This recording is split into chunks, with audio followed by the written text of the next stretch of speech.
Dios sea con cada uno de ustedes. Vamos a estudiar la palabra del Señor.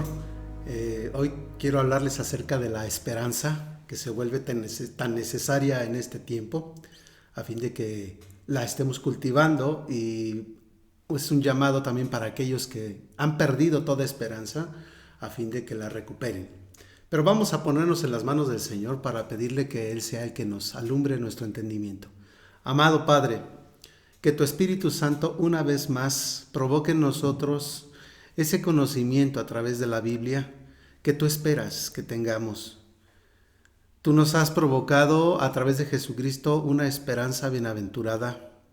Incluso nos llevas a ir en esperanza contra esperanza cuando las cosas se dificultan. Y por eso que queremos estar arraigados y cimentados en esto que tú esperas de nosotros y que puedes dárnoslo por el Espíritu Santo. Ayúdanos, Señor, a todos los que dependemos de ti para no perder la esperanza, y ayuda a aquellos que ya la han perdido para que la recuperen. Mientras tanto, ayúdame, Señor, que hables a través de mis labios, en el nombre de Jesús. Amén. Voy a dar dos citas para abrir este mensaje en el libro de los Salmos. Salmo 27 primeramente, del 13 al 14. Dice así: Hubiese yo desmayado si no creyese que veré la bondad del Señor en la tierra de los vivientes. Aguarda al Señor, esfuérzate y aliéntese tu corazón. Sí, espera en el Señor. El siguiente pasaje es el Salmo 33 del 18 al 22. Dice así: He aquí los ojos del Señor sobre los que le temen, sobre los que esperan en su misericordia, para librar sus almas de la muerte y para darles vida en tiempo de hambre. Nuestra alma espera en el Señor, nuestra ayuda y nuestro escudo es Él. Por tanto, en Él se alegrará nuestro corazón, porque en su santo nombre hemos confiado. Sea tu misericordia, oh Señor, sobre nosotros, según esperamos en ti. Quiero hablarles sobre la esperanza que se vuelve tan necesaria en este tiempo, porque la esperanza es una de las mejores medicinas que tenemos para nuestra existencia en tiempos de angustia y en tiempos de aflicción. Solo que cultivar esta virtud, una virtud cardinal, no es algo sencillo, es algo que tenemos que desarrollar, porque desafortunadamente los seres humanos somos muy desesperados, hablo por mí, y nos precipitamos, queremos las cosas pronto, y esperar en el Señor es algo que tenemos que cultivar, pero que cuando lo aprendemos a hacer, desarrollamos esa virtud, esa capacidad, y entonces aprendemos a depender de Dios, a confiar en Dios. La esperanza siempre nos va a llevar a eso, a confiar en nuestro Señor, a estar completamente sumergidos en el tiempo de Dios. Déjenme decirle lo que dice, o lo que dijo más bien, un psiquiatra austriaco llamado Viktor Frankl, y que la Biblia lo confirma también. Él confirmó su opinión, pero también su experiencia cuando estuvo en un campo de concentración en Alemania durante la Segunda Guerra Mundial. Todos estaban sometidos a las mismas terribles condiciones de trato, de trabajo y de miserable alimentación. Sin embargo, personas de características físicas similares y bajo condiciones iguales, unos morían y otros sobrevivían. ¿Por qué?, se preguntaba este doctor. Sus investigaciones le ayudaron a determinar que aquellos prisioneros que vivían alimentados por una esperanza lograban sobrevivir. Y por el contrario, aquellos que habían perdido toda esperanza morían o se dejaban morir. Quizá la esperanza consistía, voy a poner algunos ejemplos, en el recuerdo de aquella joven que esperaba en el pueblo para casarse con ella, tal vez. Aquella carrera que soñaban terminar para ser alguien en la sociedad. Aquellos hijos pequeños que les esperaban en el hogar y deseaban verlos con toda alma, criarlos y educarlos. Poder reencontrarse con su cónyuge, no sé. En fin, 1000 sueños y esperanzas que pueden alimentar el alma humana y sostenerle en medio de la prueba. Aquellos que tenían esta clase de esperanzas, comenta este doctor, eran los que lograban sobrevivir. Y los que habían perdido toda esperanza simplemente perecían. ¿Qué es la esperanza? Vamos a hablar un poco de la definición. La esperanza es el estado de ánimo en el cual se cree que aquello que uno desea o pretende será posible, ya sea a partir de un sustento lógico o en base a la fe. Quien tiene esperanza considera que puede conseguir o alcanzar un determinado logro o propósito que tiene. Las personas suelen aferrarse a la esperanza en una situación complicada. Se trata de un recurso que los ayuda a no caer en la depresión basada en la idea férrea de que pronto las cosas mejorarán. Esa confianza, insisto, esperanza y confianza van muy de la mano, actúa como estímulo y aporta fuerzas y tranquilidad. Por otro lado, cuando se pierde la esperanza o resulta difícil alcanzarla, la vida se vuelve una ardua batalla contra los obstáculos. Eso es lo que sucede. Quise tomar este ejemplo de aquel médico que él en sus comentarios, en sus escritos, lo que él vio, lo que él miró en todos los prisioneros que tenían una condición física muy similar de fortaleza, pero que algunos lograban sobrevivir y a otros no. Es porque algunos perdían toda clase de esperanza. Quiero preguntarles a ustedes que están mirando este video, ¿cómo estás en esta área de tu corazón? Porque es una virtud cardinal. La Biblia dice, y ahora permanece en la fe, la esperanza y el amor. Es una de las 3 virtudes cardinales, algo que debemos estar cultivando constantemente. Se vuelve necesario porque vivimos tiempos complicados. Muchos de nosotros, insisto, estamos acostumbrados a recibir las cosas o a querer las cosas en el momento. Y cuando Dios nos hace esperar se vuelve complicado. Pero, ¿cómo estás en tu corazón? Quiero que te revises hoy, que puedas analizar el mensaje de hoy y que lo lleves a tu propia vida a fin de que le saques algo de provecho. Si es que has perdido la esperanza, este mensaje es para ti. En el Salmo con el cual comenzamos, los 2 versículos de los 2 salmos que leímos, fueron escritos por el rey David. Y él sabía por experiencia propia lo que significaba esperar en el Señor.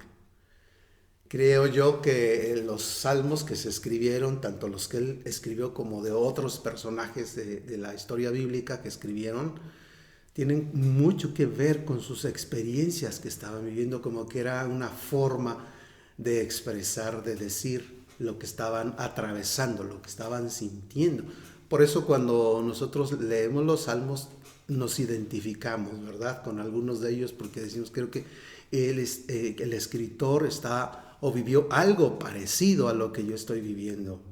Y eso es algo muy bueno, tomar experiencia de quien ya pasó por ahí. Pero regreso a este comentario acerca del rey David. Él sabía por experiencia propia lo que significaba esperar en el Señor. Por ejemplo, él había sido ungido como rey a la edad de 16 años, cuando el Señor lo escoge, cuando Dios decide ya no respaldar al rey Saúl y envía al profeta Samuel para que derrame aceite sobre la cabeza de David como símbolo de que lo estaba ungiendo como rey. A la edad de 16 años ocurrió eso, pero no fue rey sino hasta que tuvo 30 años.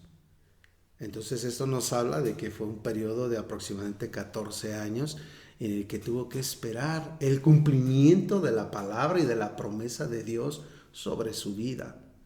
Y eso es muy interesante que lo sepamos porque, insisto, esperar en el Señor, en sus promesas, para mucha gente es muy difícil, muy complicado y sienten que ya no tiene sentido seguir esperando en el Señor. Ahora, Cuando es ungido David a la edad de los 16 años, el celoso rey Saúl estuvo persiguiéndolo por todo el desierto. Yo creo que en más de una ocasión el rey David estaba con la incertidumbre: ¿se irá a cumplir la palabra de Dios sobre mi vida? En algún momento estaba con esa incertidumbre. Pero ¿qué hacía? Se sobreponía a sus pensamientos, y una y otra vez encontramos en los Salmos que, a pesar de que su alma ya estaba en total desesperación, él esperaba nuevamente en el Señor. Era perseguido, es decir, las cosas se complicaban más. Dios le había dado una promesa y las cosas se complicaban más. Como que suena paradójico al sentido común de nosotros los humanos, pero que a los ojos de Dios eso es completamente lógico y necesario en sus términos. Así que déjame leerte otro salmo que escribe el rey David en el Salmo 40, verso 1 adelante. Dice: pacientemente esperé al Señor, y se inclinó a mí y escuchó mi clamor, y me hizo sacar del pozo de la desesperación, del lodo cenagoso. Puso mis pies sobre la peña y enderezó mis pasos. Esa forma de expresar su condición, ¿verdad?, nos revela a nosotros que pasó por momentos muy críticos, muy difíciles. Obvio que no fue sencillo para él esperar. Esperar es una situación que a todos nos cuesta, pero que no debemos perder esa capacidad de tener la esperanza, porque entonces estamos perdidos. Nos vamos a dejar morir, ya sea espiritualmente, anímicamente o incluso físicamente. Muchas personas se dejan morir, pierden toda esperanza porque sienten que las cosas ya no van a cambiar, sienten que su vida ya no tiene sentido, que no va a cambiar, que las cosas ya no hay un propósito en ellas.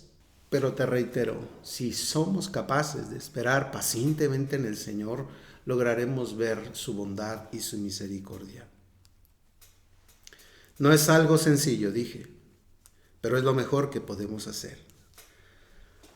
A menudo nosotros los humanos sentimos que Dios no está respondiendo a nuestras oraciones y que no comprende la urgencia de nuestra situación. Queremos que Dios nos saque del problema en un santiamén, pero muchas veces eso no va a pasar. Y esa clase de pensamiento no nos ayuda para nada. Perder la esperanza. Si nosotros dejamos de confiar en el Señor, entonces ¿en quién vamos a confiar? En nuestros propios recursos son limitados. Agarrarnos de quién o de qué. Necesitamos tener la esperanza de que Dios tiene las riendas de nuestra propia vida y que Dios no es injusto con lo que permite. Vale la pena poner nuestra confianza en nuestro Señor. Lamentaciones 3. Vamos a mirar Lamentaciones capítulo 3, el versículo 24 al 26. Dice así: mi porción es el Señor, dijo mi alma, por tanto, en Él esperaré. Bueno es el Señor a los que en Él esperan, al alma que le busca. Bueno es esperar en silencio la salvación del Señor. Fíjate cómo añade el profeta esta actitud de esperar en silencio. Y no todos tienen esta cualidad, ni a veces es sencillo desarrollarla, de esperar en el silencio, de callar en la presencia del Señor. Él sabe lo que está haciendo. Se nos hace un llamado en esta palabra a la esperanza, que toda nuestra confianza esté en el Señor, ya que a menudo, déjame decirte algo que en Dios es común, a menudo Dios utiliza la espera para refrescarnos, para renovarnos y para enseñarnos. Me hace recordar cuando Marta y María le hacen saber a nuestro Señor Jesucristo que Lázaro había enfermado. Y Jesús no va inmediatamente a mirar a Lázaro, sino que se queda 2 días más en el lugar donde se encontraba y espera a que Lázaro muera. Y cuando se entera que ha muerto, entonces ya toma la decisión, se lleva a sus discípulos para ir a mirar la situación con Marta y María. Y Marta, al verlo de lejos, viene y llora delante de él: Señor, si tú hubieses estado aquí, mi hermano Lázaro no habría muerto. Le dice, eso aparece en el Evangelio de San Juan, en el capítulo 11. Y Jesús le dice a Marta: no te he dicho que si crees verás la gloria de Dios. Es decir, los propósitos que yo tengo con Lázaro son más altos que los propósitos que tú tienes, o tu sentir de que por qué no vine a sanarle. Si tú crees, verás la gloria del Señor. Y ahí se cuenta en Juan 11 cómo nuestro Señor, con poder, ¿verdad?, y con autoridad, resucita a Lázaro. Es decir, que el propósito era mucho más grande. Que al principio, insisto, cuando él tarda 2 días más, como que se han de ver sentido, ¿verdad?, Marta y María, que ¿por qué no viene el Señor? ¿Por qué no se preocupa de que nuestro hermano está enfermo, es su amigo? Y así suele suceder con nuestro Dios. No viene en el momento. Muchas veces sí, cuando le pedimos nos saca del problema en un santiamén, pero la gran mayoría de las veces nos hace esperar, porque Él quiere que nosotros aprendamos a confiar. Esperanza y confianza son virtudes que tenemos que aprender a desarrollar. No suelen aparecer de la noche a la mañana, sino que surgen en base a tus experiencias. Así que tienes que desarrollarlas. Ese rato leímos en Lamentaciones, en el capítulo 3, en realidad ahí el profeta le está diciendo al pueblo que no perdieran la esperanza. Iban a venir problemas muy graves sobre la nación. Iban a ser saqueada su nación, se iban a llevar a muchos cautivos a otro país y venían problemas difíciles para ellos. Pero aún así el profeta les insiste: esperemos en el Señor, en Él está nuestra esperanza. Que los problemas, las circunstancias no te hagan perder la fe y la esperanza, sino que al contrario, tu confianza completa esté toda en el Señor. Esperar en Dios implica confiar en Él, implica someternos a su voluntad, implica aceptar su trato para con nosotros, implica ponernos en sus manos, implica ejercer la paciencia. ¿Por qué digo esto? Porque a veces las cosas no son como nosotros las deseamos. En ocasiones sus promesas tardan en nuestros términos, porque nosotros pues sí contabilizamos el tiempo. Pero déjame decirte algo que el Señor me mostró para este tiempo. Yo sé que ya son muchos meses el problema que tenemos de la pandemia en el mundo, pero esto no va a pasar pronto. Y es duro para mí decírtelo, pero es lo que Dios me ha mostrado. No va a pasar pronto, va a tardar para que se desarrolle este problema. Y va a tardar años. Con esto no estoy diciendo que van a ser años de no congregarnos. No, porque tenemos que encontrar la forma y por eso oramos que Dios guíe a todos los investigadores para que puedan encontrar los recursos a fin de controlar este virus. Pero el problema real va a tardar muchos años para que se quite. Ahora, por otro lado, también te digo que Dios me mostró lo siguiente. Esta es una palabra que el Señor me mostró en oración en Zacarías 8 del 1 al 23 y son más de 20 puntos que Dios nos habla en ese pasaje, pero que el quinto punto, que así yo lo tomé, ¿verdad?, lo anoté de esta manera. Dios nos dice a nosotros: aún nos dará vida y las cosas volverán a su normalidad. Aún nos dará vida y las cosas volverán a su normalidad. Más adelante hablaré de estas promesas que Dios nos da en Zacarías 8. Pero no es algo que va a ocurrir pronto. Primero te estoy diciendo que el problema de la pandemia va a continuar. Se va a tardar en quitar esta situación, como ha sucedido con otras epidemias en la historia de la humanidad que han sido años para que se puedan controlar. Lo mismo va a pasar con este virus. Pero claro, poco a poco va a ir controlándose. Y en la medida que vaya sucediendo, pues se nos va a ir permitiendo tener nuestra vida de una forma regular como la veníamos teniendo, aunque con una nueva normalidad, pero vamos a volver a mirarnos como iglesia, y las actividades que se tenían a lo largo del mundo, muchas de ellas van a volver a la normalidad. Pero vuelvo al punto, hay una promesa de que esto va a pasar, pero también dice Dios, no va a ser pronto. Y de eso se trata esta enseñanza, de que aprendamos a esperar en el Señor en el tiempo de Dios, no en nuestro propio tiempo. Santiago 5, del 7 al 8. Por tanto, hermanos, tened paciencia hasta la venida del Señor. Mirad cómo el labrador espera el precioso fruto de la tierra, guardando con paciencia hasta que reciba la lluvia temprana y tardía.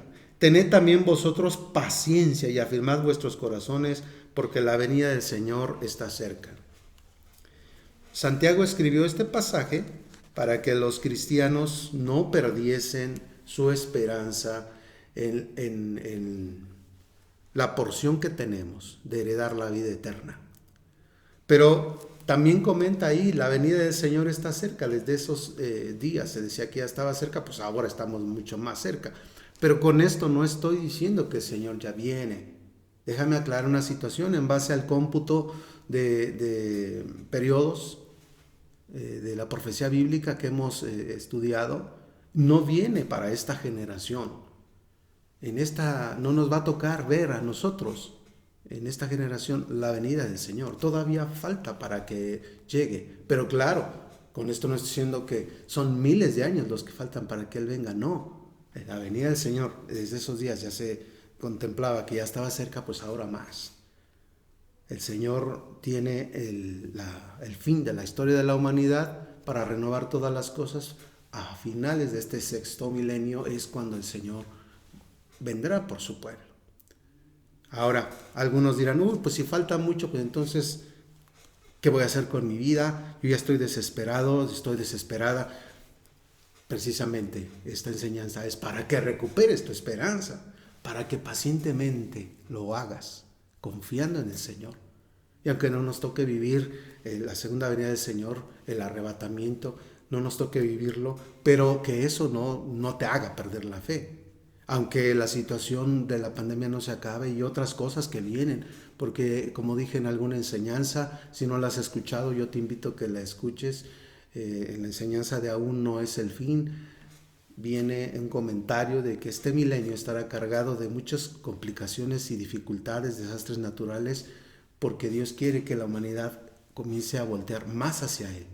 Aunque, como muchos son muy duros de corazón, hacen todo lo contrario, le dan la espalda al Señor. Y es lo que Él no quiere que tú y yo hagamos, sino que esperemos. Como dice aquí en Santiago, así como el labrador trabaja la tierra, pone la semilla, espera que crezca, espera que dé el fruto, así nosotros esperemos. Es una ilustración que pone Santiago, pero también para nosotros se aplica. ¿Por qué? Porque es necesario que entendamos que el tiempo de Dios no es como el nuestro. En la versión al día, este mismo pasaje dice, sean como el labrador que con paciencia espera a la llegada del otoño para recoger los frutos de su trabajo. Muy interesante esa traducción. Lo importante de saber esperar es que no nos precipitemos en querer ayudarle al Señor. Esto a veces se vuelve común en nosotros los humanos, como decimos, es que el Señor se tarda mucho y queremos actuar en nuestras propias fuerzas, en nuestros propios recursos, en nuestra propia visión, en nuestras propias ideas, y entonces complicamos más las cosas. ¿Qué quiero decir con esto? Que al no saber esperar en Él, hacemos las cosas que queremos, no las que debemos. Voy a mostrarte un ejemplo de esta actitud y a lo mejor sacamos algo provechoso para nosotros. Génesis 16. Génesis 16, versículo del 1 al 6. Sarai, mujer de Abraham, no le daba hijos, y ella tenía una sierva egipcia que se llamaba Agar. Dijo entonces Sarai a Abraham, Ya ves que el Señor me ha hecho estéril, te ruego pues que te llegues a mi sierva, quizá tendré hijos de ella. Y atendió Abraham al ruego de Sarai. Y Sarai, mujer de Abraham, tomó a Agar, su sierva egipcia, al cabo de 10 años que había habitado Abraham en la tierra de Canaán, y la dio por mujer a Abraham su marido. Y él se llegó a Agar, la cual concibió, y cuando vio que había concebido, miraba con desprecio a su señora. Entonces Sarai dijo a Abraham: mi afrenta sea sobre ti, yo te di a mi sierva por mujer, y viéndose encinta, me mira con desprecio. Juzga el Señor entre tú y yo. Y respondió Abraham a Sarai: aquí tu sierva está en tu mano, haz con ella lo que bien te parezca. Y como Sarai la afligía, ella huyó de su presencia. Aunque en aquellos días era permitido el concubinato, era una costumbre en esos tiempos que si alguna familia tenía una sierva, una esclava, podían allegarse a ellos sus amos, y los hijos que le daba la sierva, la esclava, iban a ser de la ama. Eso estaba incluso como una ley en esos tiempos, en esas tierras. Pero al mirar esta historia, vemos que no era la forma en que Dios quería darle un hijo a Sara y a Abraham. Ellos ya habían recibido la promesa de que Dios les daría un hijo biológico propio de ambos, de ellos dos.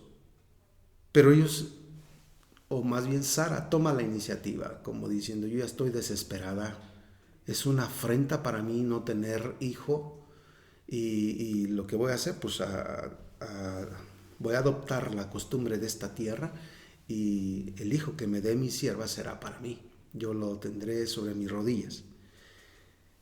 No era la forma que Dios quería bendecirles. Al leer ese capítulo 16 y los capítulos subsecuentes, nos podemos dar cuenta de todos los problemas que ocasionó Sarai con aquella decisión.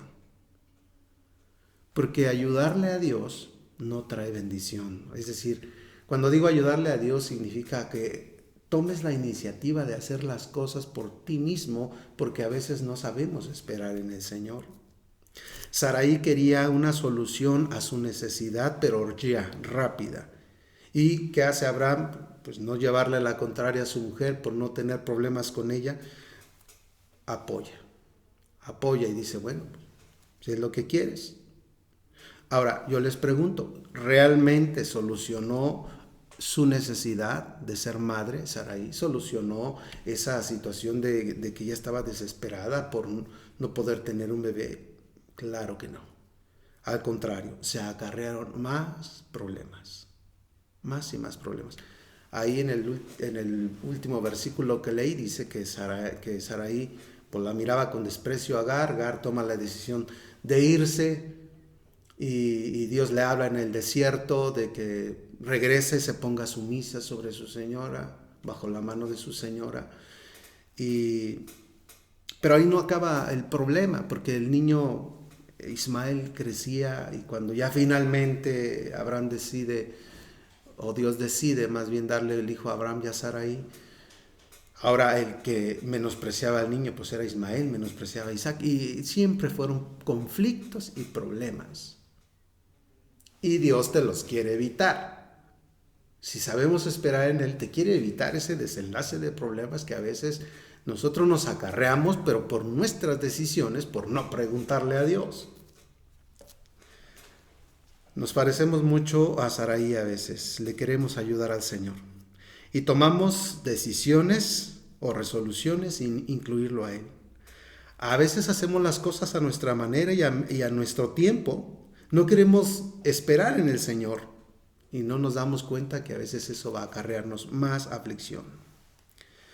Qué difícil se nos hace para muchos a veces decir como Job, cuando él le llegó el momento en que Dios lo probó y que él tenía mucha aflicción en su corazón, mucha tristeza. Pero a pesar de eso, Job expresó en Job 13:15: aunque Dios me mate, en Él esperaré. Qué difícil se nos hace expresarlo de corazón eso, ¿verdad? Aunque Dios me mate. Si nosotros los humanos lo que no queremos son problemas. Pero Job había aprendido a depender de Dios aún en medio de la necesidad. en medio del dolor, en medio del duelo, en medio de la pérdida, en medio de la enfermedad. ¿Te suena parecido o te suena peculiar lo que estoy diciendo? A veces se nos hace difícil, como expresó Isaías. Él dijo: esperaré en el Señor, aunque haya escondido su rostro de la casa de Israel. En Él confiaré, a pesar de todo. Esto lo expresó el profeta Isaías. Y muchas veces así, el creyente dice: es que Dios ya escondió su rostro de mí, mis oraciones no pasan del techo, siento que no están llegando al trono de Dios. Y pierden la confianza. Y viene un cúmulo de ideas, una maraña de ideas en tu cabeza que solamente te hunden y te hacen desesperar, te hacen tomar decisiones precipitadas, te hacen alejarte del Señor. Pero, insisto, mira lo que aprendieron a hacer estos hombres de Dios. Job: en Él esperaré aunque me mate. Isaías: aunque haya escondido su rostro de la casa de Israel, en Él seguiré esperando. Es decir, como que, ok, Dios, estás molesto, pero aún así sigo esperando en ti. Ok, Señor, no entiendo tu propósito sobre mi vida, tal vez tenga que esperar mucho más tiempo, pero yo sigo esperando en ti. Eso es algo que tenemos que aprender a desarrollar. Hermanos, la esperanza es, insisto, una virtud cardinal y necesaria. Aún más, es indispensable para vivir una vida buena.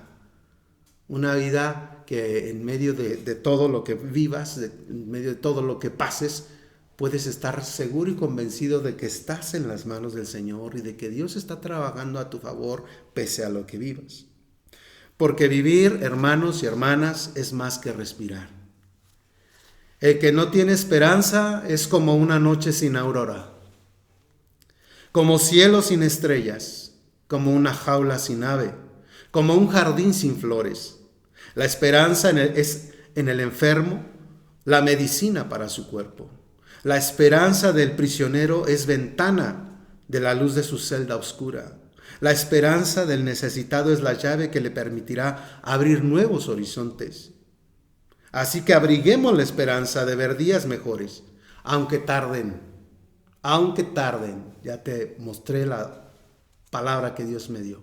Esto va a tardar, la situación del mundo. Y tal vez vengan situaciones difíciles. Pero no pierda la esperanza en medio de todo, porque también está la promesa que en día las cosas volverán a su normalidad. Más allá del velo de la noche, avisoremos la mañana hermosa de un nuevo día.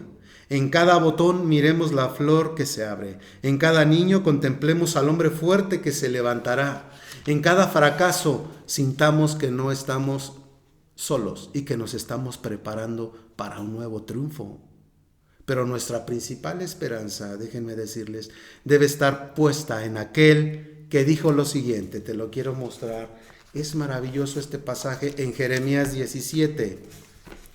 Nuestra principal confianza y esperanza en nuestro Dios. Dice aquí, versos 7 al 8 de Jeremías 17.